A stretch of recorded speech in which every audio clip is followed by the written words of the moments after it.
दुनिया भर के धार्मिक लोग नक्शों को ऐसे सीने से लगाए बैठे हैं जैसे वही सब कुछ हो। धर्मशास्त्र नक्शे हैं, मूर्तियां नक्शे हैं, मंदिर भी नक्शे हैं। इन नक्शों में कुछ संकेत छिपे हैं, पर यदि संकेत छूट जाएं तो ये नक्शे सिर्फ बोझ बन जाते हैं। हिंदू अपने नक्शे ढो रहा है, मुसलमान अपने नक्शे ढो रहा है, और दोनों ही यात्रा करने से चूक गए। नक्शे इतने भारी हो गए कि यात्रा अब संभव ही नहीं रही। या तो नक्शे उठाओ या फिर चलो, दोनों साथ नहीं हो सकते। नक्शे तो संक्षिप्त होने चाहिए, छोटे होने चाहिए। उनकी पूजा करने का कोई अर्थ नहीं है, उन्हें तो उपयोग में लाया जाना चाहिए। नानक ने हिंदू और मुसलमान दोनों नक्शों का सार निचोड़ लिया। नानक को न पूरा हिंदू कहा जा सकता है, न पूरा मुसलमान। वे दोनों हैं या दोनों से परे हैं, और यही उन्हें समझने को कठिन बना देता है। पुरानी उक्ति है, बाबा नानक शाह फकीर, हिंदू का गुरु, मुसलमान का पीर। उनके दो प्रमुख शिष्य मर्दाना और बाला, एक मुसलमान एक हिंदू, और नानक दोनों के पार खड़े। न हिंदू के मंदिर में उन्हें जगह मिलती है, न मुसलमान की मस्जिद में। दोनों को संशय है कि यह व्यक्ति आखिर है कौन, इसे किस खांचे में रखे। जो सार हिंदू में था और जो सार मुसलमान में था, उन दोनों नदियों का संगम है नानक। इसलिए सिख न तो हिंदू है न मुसलमान, या दोनों है या दोनों से परे। वह एक संगम है, और इस संगम को समझना कठिन इसलिए है क्योंकि एक नदी का नक्शा साफ होता है, पर दो नदियों का मिल जाए तो समझना मुश्किल हो जाता है। इसीलिए उनके वचनों में कभी हिंदू धर्म की झलक मिलती है, कभी इस्लाम की आवाज। कुछ वचन हिंदुओं की दिशा से आवाज देते हैं, कुछ मुसलमानों की, और दोनों मिलकर और भी धुंधले हो जाते हैं। यह धुंधलापन तभी मिटेगा जब कोई स्वयं प्रयोग में उतरेगा, तभी धीरे धीरे बात साफ होती जाएगी। मगर अगर शास्त्रों को छाती पर रख लिया, जैसा आज हो चुका है, तो कुछ समझ में नहीं आता। सिख भी ग्रंथों की पूजा में उलझ गया, इसलिए ग्रंथ ही गुरु हो गया। और यह देखना अद्भुत है कि हम अपनी भूलों को बार बार कैसे दोहराते हैं। कहानी है कि नानक मक्का गए, वहां के प्रधान पुरोहित ने उनसे कहा, अपने पैर दूसरी तरफ कर लो, तुम्हारे पैर पवित्र काबा की ओर हैं। नानक ने बस इतना कहा, परमात्मा जहां न हो वहां मेरे पैर कर दो। कथा यह है कि जिधर उनके पैर किए गए उधर ही काबा घूम गया। यह प्रतीक है, संकेत है कि तुम अपने पैर कहीं भी रखो, वहीं परमात्मा है, वह सर्वत्र है। फिर दिशा कैसी? एक बार मुझे स्वर्ण मंदिर अमृतसर का निमंत्रण मिला, मैं गया। मैं सामान्यतः सिर पर कोई टोपी नहीं पहनता। प्रवेश द्वार पर कहा गया, यह तो नहीं चलेगा, सिर ढकना अनिवार्य है, यह परमात्मा का मंदिर है। मैंने उनसे कहा, क्या तुम भूल गए कि नानक के साथ काबा में क्या हुआ था? जहां मैं अभी खड़ा हूं बिना टोपी, वहां परमात्मा नहीं है, वहां मंदिर नहीं है। पर भूलें हमेशा दोहराई जाती हैं। मैंने पूछ लिया, बताओ वो जगह कौन सी है जहां मैं बिना सिर ढके रह सकता हूं? और तुम भी तो स्नान करते समय पगड़ी उतारते हो, तब क्या परमात्मा का अपमान नहीं होता? रात को सोते समय पगड़ी हटाते हो, तब क्या परमात्मा का अपमान नहीं होता? इंसान की नासमझी वही की वही है। बुद्ध कुछ कहते हैं तो बुद्ध को मानने वाले सब ढंग पहुंच देते हैं। नानक कुछ कहते हैं तो नानक को मानने वाले भी सब लीप देते हैं। वही पुराना जाल फिर शुरू हो जाता है, क्योंकि मनुष्य की मूर्खता में कोई परिवर्तन नहीं आता। वह सुनता है लेकिन अपने मतलब से अर्थ नहीं समझता, अनुभव नहीं करता। और नानक ने जो कहा उसके शब्दों को कोई कितना भी गाए, उन्हें कोई पूरा नहीं कर पाया। अलग अलग लोग उसके अलग अलग गीत गाते हैं, क्योंकि हर व्यक्ति उसकी ओर अपनी अपनी दिशा से पहुंचता है। इन गीतों में कोई विरोध नहीं, भले ही विरोध दिखाई पड़े। वेद वही कहते हैं जो कुरान कहता है, बस मोहम्मद के पहुंचने का ढंग अलग है और याज्ञवल्क्य के पहुंचने का ढंग अलग। बुद्ध भी वही कहते हैं जो नानक कहते हैं, पर मार्ग अलग है। उसके अनंत द्वार है, तुम जहां से भी जाओ वही उसका द्वार है, और फिर तुम उसी द्वार का वर्णन करोगे जिससे तुम गुजरे हो। तुम जिस रास्ते से चले उसी की कहानी सुनाओगे। दूसरा अपनी राह की बात करेगा, फर्क मार्ग से नहीं पड़ता, फर्क पड़ता है तुम्हारी समझ, तुम्हारी दृष्टि, तुम्हारी भावदशा से। एक बगीचे में कवि प्रवेश करता है तो गीत गाने लगता है, चित्रकार आता है तो रंगों में डूबकर चित्र रचता है, फूलों का व्यापारी आएगा तो दाम सोचेगा, व्यापार की चिंता करेगा, वैज्ञानिक आएगा तो फूलों को तोड़कर उनके रासायनिक तत्वों का विश्लेषण करेगा, और कोई नशे में भरा व्यक्ति वहां से गुजर जाएगा, उसे पता भी नहीं चलेगा कि वो बगीचे में था। तुम जो भी देखोगे वो तुम्हारी अपनी खिड़की से देखा हुआ है, और उस खिड़की का आकार हर चीज पर छा जाएगा। नानक कहते हैं कुछ लोग उसके बल का गान करते हैं कि वह महाशक्तिशाली है, सर्वशक्तिमान है। कुछ उसके दान का गीत गाते हैं कि वह परम दाता है। कुछ उसके गुणों और सौंदर्य का बखान करते हैं कि वह परम सुंदर है। कोई उसे सत्य कहता है, कोई शिव, कोई सुंदर। रविंद्रनाथ लिखते हैं, मैंने उसे सौंदर्य में पाया। इससे ईश्वर के बारे में कोई सूचना नहीं मिलती, इससे रविंद्रनाथ के बारे में पता चलता है। गांधी कहते हैं, वह मेरे लिए सत्य है, ट्रूथ इज गॉड। इससे भी ईश्वर के बारे में कोई खबर नहीं मिलती। गांधी के स्वभाव, उनकी दृष्टि के बारे में खबर मिलती है। रविंद्रनाथ कवि हैं, इसलिए उन्हें परमात्मा सौंदर्य में दिखाई देता है, परम सौंदर्य। गांधी कवि नहीं है, उनसे कम कवि आदमी मिलना कठिन है। वे हिसाब किताब वाले गणितीय स्वभाव के व्यक्ति थे, इसलिए उनकी दृष्टि में परमात्मा सत्य है, और प्रेम से देखने वाले के लिए वह प्रियतम है, प्रेम स्वरूप है। हम जिस दृष्टि से देखते हैं वही दृष्टि हमारे बारे में बताती है, उसके बारे में नहीं। वह सब कुछ है और फिर भी किसी एक रूप में बांधा नहीं जा सकता। इसीलिए महावीर ने चिंतन का एक अद्भुत प्रयोग दिया। कहते हैं, जब तक तुम्हारी दृष्टि न छूट जाए तुम उसे जान नहीं सकते, क्योंकि तुम जो भी देखोगे वो वास्तव में तुम्हारी दृष्टि ही होगी। महावीर इसे नए दृष्टि कहते हैं, और दर्शन तब मिलेगा जब सारी दृष्टियां उतर जाएं। लेकिन तब तुम मौन हो जाओगे, क्योंकि बिना दृष्टि के बोलोगे कैसे? जब कोई भी दृष्टि न रहेगी तब तुम उसी के समान हो जाओगे, उतने ही विस्तृत, उतने ही आकाश की तरह अनंत। फिर बोलना संभव नहीं, क्योंकि बोलने के लिए अलग रहना जरूरी है और तुम अलग नहीं रहोगे। इसीलिए नानक सबकी दृष्टियां गिनाते हैं। वे बताते हैं कि सब दृष्टियां ठीक हैं और फिर भी कोई भी पूरी नहीं है। समस्या तब पैदा होती है जब अधूरी दृष्टि खुद को पूर्ण घोषित कर दे। जब सांप्रदाय खुद को धर्म कहने लगता है तब भूल वहीं शुरू होती है। सांप्रदाय का अर्थ है अधूरी दृष्टि, और जब सांप्रदाय कहता है कि बस यही पूरा है, वही सत्य है, तब टकराव जन्म लेता है। हर सांप्रदाय धर्म की ओर जाने वाला रास्ता है, धर्म स्वयं नहीं।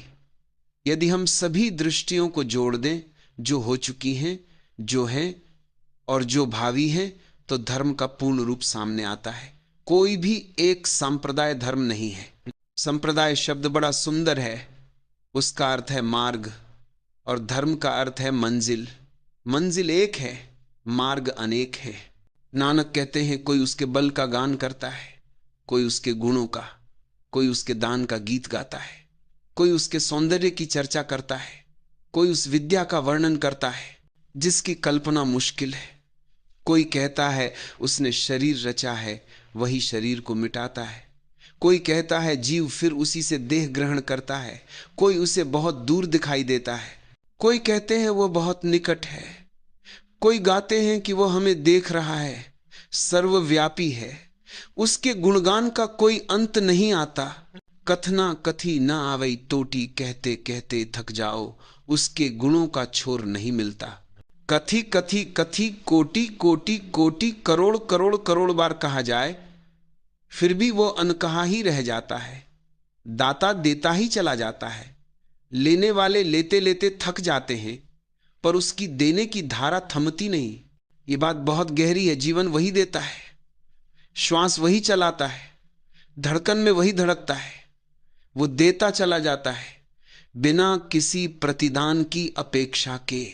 इसीलिए जीवन तुम्हें सस्ता लगता है और चीजें महंगी लगती हैं, तुम जीवन खोने को तैयार हो जाते हो, पर धन खोने को नहीं, क्योंकि धन मुश्किल से मिलता है और जीवन मुफ्त लगता है।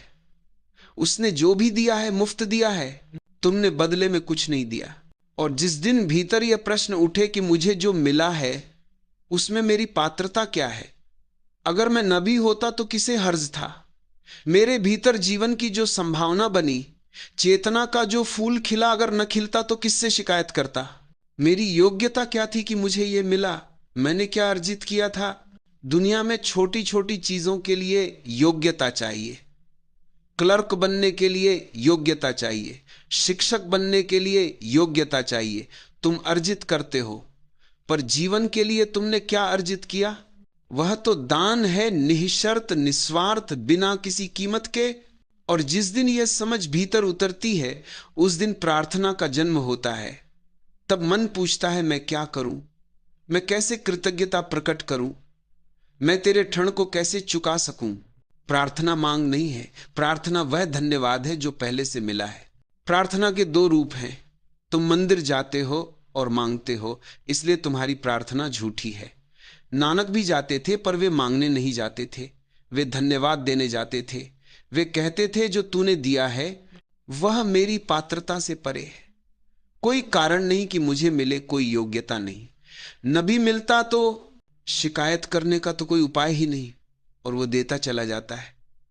अस्तित्व एक औघड़दानी है, वो बरसता ही रहता है। और हमसे अधिक कृतज्ञ प्राणी शायद मिलना कठिन है। हम धन्यवाद तक नहीं दे पाते, उसके देने का अंत नहीं, और हमारी कृतज्ञता का भी अंत नहीं। हम कृतज्ञता प्रकट करने की हिम्मत भी नहीं जुटा पाते। धन्यवाद इतना सा शब्द भी गले में अटक जाता है, कंठ भर आता है। छोटी छोटी बातों के लिए तुम धन्यवाद कह देते हो। तुम्हारा रूमाल गिर जाए, कोई उठा दे, तुम कह देते हो धन्यवाद।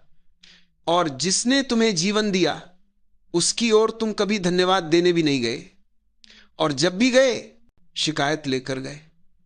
जब भी उसके पास पहुंचे, ये बताने पहुंचे कि कहां कहां उसने गलती की, कि मेरा बेटा बीमार है, पत्नी ठीक व्यवहार नहीं कर रही, व्यापार नहीं चल रहा। और जब शिकायतें बहुत बढ़ जाती हैं, तब तुम कहते हो तू है ही नहीं।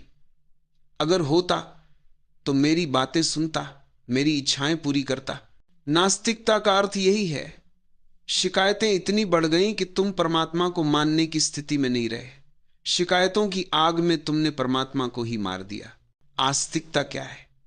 आस्तिकता यह है कि तुम्हारा अहोभाव इतना गहरा हो जाए, तुम्हारा हृदय इतनी कृतज्ञता से भर जाए कि वह तुम्हें हर तरफ दिखाई देने लगे, हर दिशाओं में उसका हाथ, हर सांस में उसकी उपस्थिति।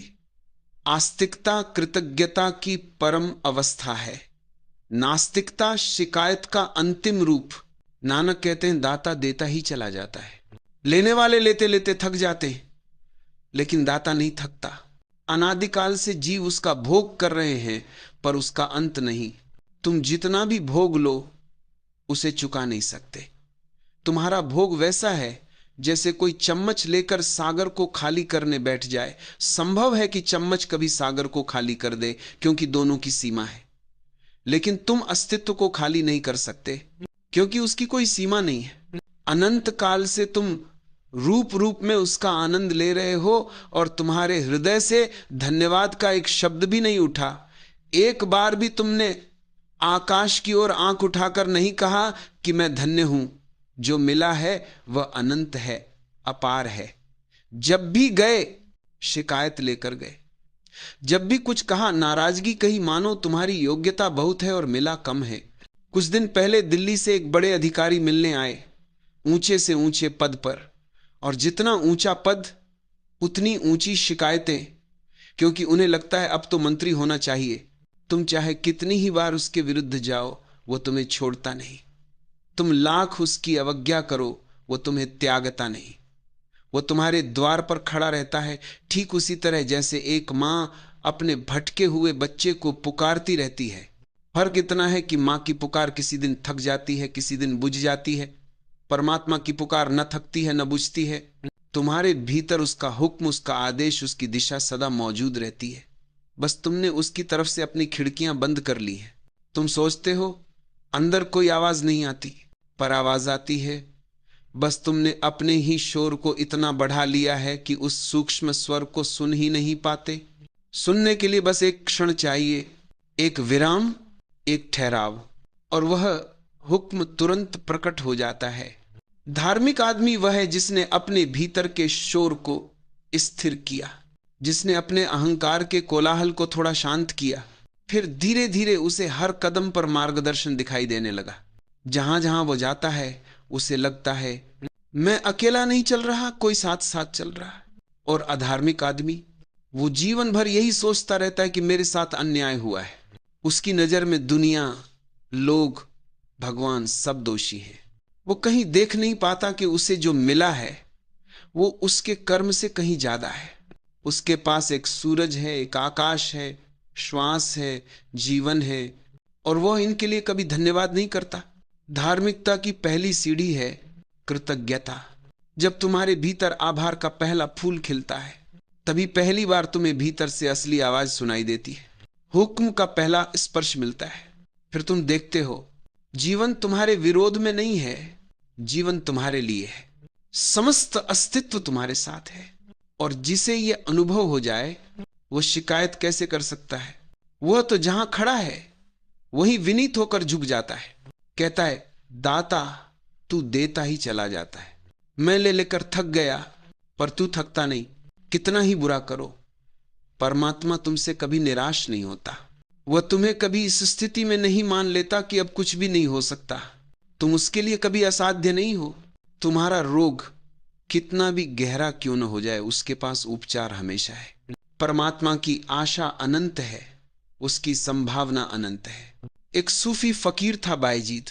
उसके पड़ोस में एक आदमी रहता था जो बड़ा दुष्ट था, लुटेरा, चोर, दगाबाज, बेईमान, यहां तक कि हत्यारा भी। गांव का कोई व्यक्ति ऐसा नहीं था जो उससे त्रस्त न हो। एक दिन बायजीद ने प्रार्थना की, कहा प्रभु मैंने तुझसे कभी कुछ नहीं मांगा, लेकिन यह आदमी अब हद कर चुका है, इसे यहां से हटा ले।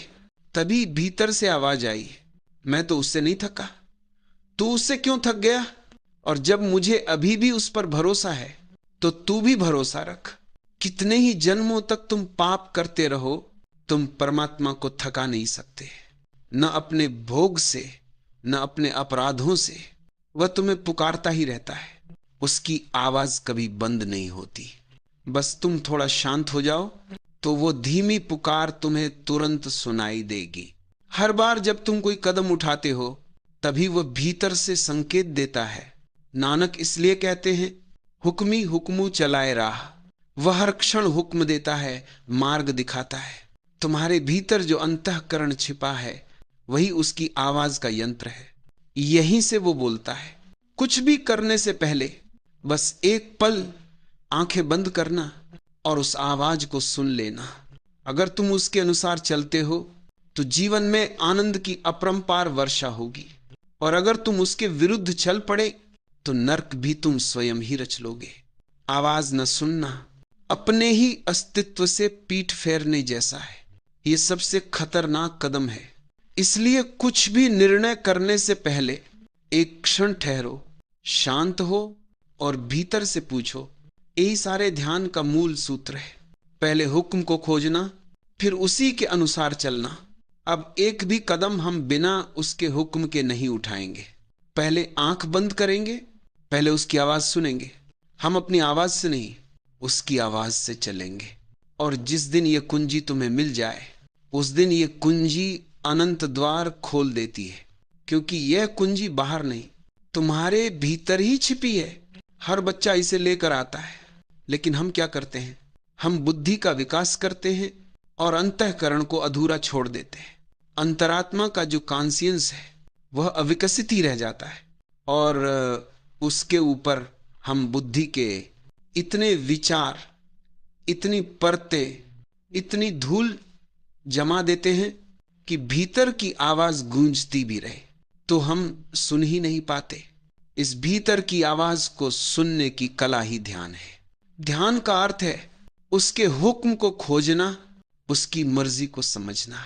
इसीलिए नानक कहते हुक्मी हुक्मू चलाए राह, और आगे जोड़ते हैं नानक विगसई बेपरवाह।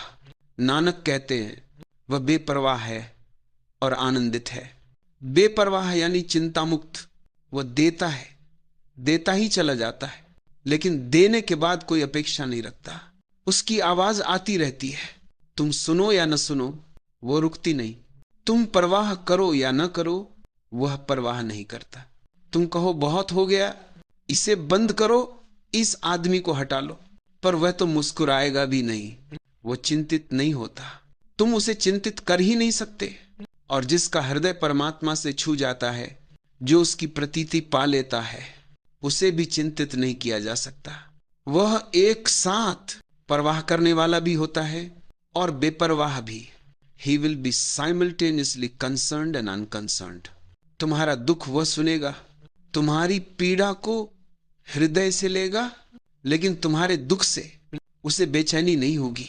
इधर मैं हूं, न जाने कितने लोगों की परवाह करता हूं, उनके दुख सुनता हूं, उनके बोझ अपने ऊपर लेता हूं, लेकिन फिर भी बेपरवाह हूं।